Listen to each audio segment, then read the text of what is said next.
Bueno, entonces recordemos que al inicio del estudio de la dinámica lo que dijimos es que la dinámica es el estudio de la relación entre el movimiento de un cuerpo y las causas del mismo. Es decir, que ahora nos vamos a preguntar qué fue lo que generó un movimiento tal como se produjo.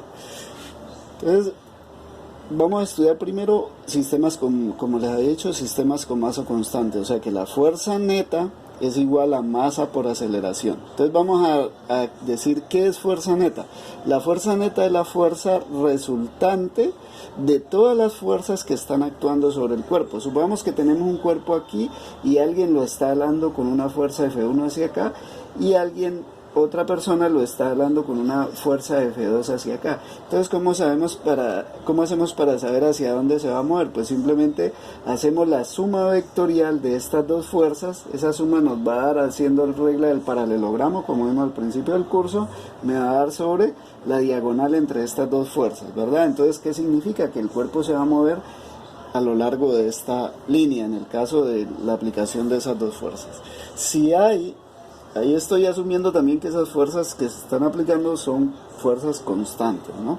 Entonces, bueno, ahora, si tuviera más fuerzas actuando sobre el cuerpo, pues simplemente tendría que hacer lo mismo, sumar todas las fuerzas que estén actuando sobre el cuerpo y la fuerza que me da como fuerza resultante, esa me va a dar la dirección en la cual se va a mover el cuerpo en ese momento, ¿sí? Bueno, ahora si las fuerzas son constantes, pues ¿qué va a pasar con el cuerpo? Que se va a mover sobre una línea recta. Pero si ahora estas fuerzas son variables, pues ya la fuerza resultante también va a ser variable y el movimiento se va a dar a lo largo de una línea curva, por ejemplo. Ahora, vamos a reescribir esta ecuación, la vamos a voltear, es decir, voy a decir masa por aceleración es igual a la fuerza neta, pero ahora esta fuerza neta la voy a expresar como la suma de las fuerzas que hayan actuando sobre el cuerpo, que estén actuando sobre el cuerpo. Entonces simplemente vamos a expresar esa fuerza neta como la sumatoria desde I igual a 1 hasta N de F sub I, es decir, que esto me va a decir que estoy sumando, digamos, si son 3 fuerzas, pues F1, F2, F3. Si son 5 fuerzas, F1, F2 hasta F5 y sucesivamente, pueden haber N fuerzas. Entonces, esta suma de fuerzas es la que me dice la causa del movimiento. ¿Por qué? Porque ellas son las que están causando el movimiento.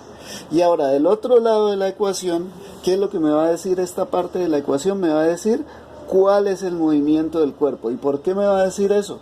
Porque ella aquí va a tener una masa constante y va a tener una aceleración. Y recordemos que si yo conozco la aceleración y la integro, puedo conocer la velocidad que está sufriendo el cuerpo.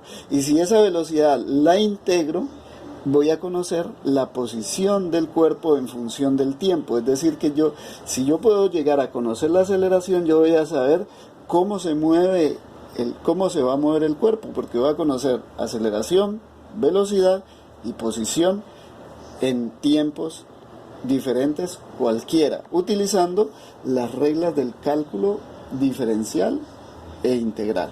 Entonces, este es el planteamiento de cualquier problema que requiera la segunda ley de Newton, que muchas veces le causa dificultad a los estudiantes, y como les mencioné en el vídeo anterior, es porque empiezan con sumatoria de X y Y luego terminan perdidos porque no saben qué es lo que en realidad le está pasando al cuerpo. Entonces, nosotros, ¿cómo vamos a solucionar los problemas? ¿Qué es lo que debemos hacer? Lo primero que debemos hacer es hacer un diagrama de lo que está pasando, del sistema que me están pidiendo que describa. Luego, ¿qué tengo que hacer? Identificar cuáles son las fuerzas que están actuando sobre el cuerpo que me interesa describir, y luego cuando las identifico, las sumo, y esa suma que me va a originar me va a decir cómo se va a mover el cuerpo. Entonces ya tengo solucionado el problema. Es así de simple, pero si lo planteamos desde el principio en un lenguaje vectorial, ¿sí? Porque lo podemos hacer esquemáticamente y luego lo pasamos a una ecuación. Después de haber hecho eso es que ya nosotros podemos, ahora sí, descomponer en X, Y y Z, pero antes no. Entonces voy a ser, digamos, exigente en esa parte. Todo lo que vamos a resolver de ahora en adelante debe incluir el lenguaje vectorial. Es decir, ahorita los que todavía tengan dificultades con los vectores, pues ya es hora de que se pongan a estudiar el primer capítulo de cualquiera de los libros de física de texto que tienen a disposición, dígase Serway, Semansky, Bauer, Finn o el que sea.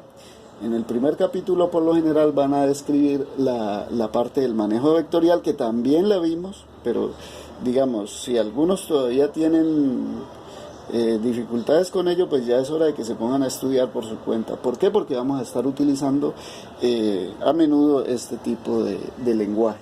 De ahora en adelante la mayor parte del lenguaje va a ser vectorial y entonces necesitamos que ustedes tengan un buen manejo de esos temas.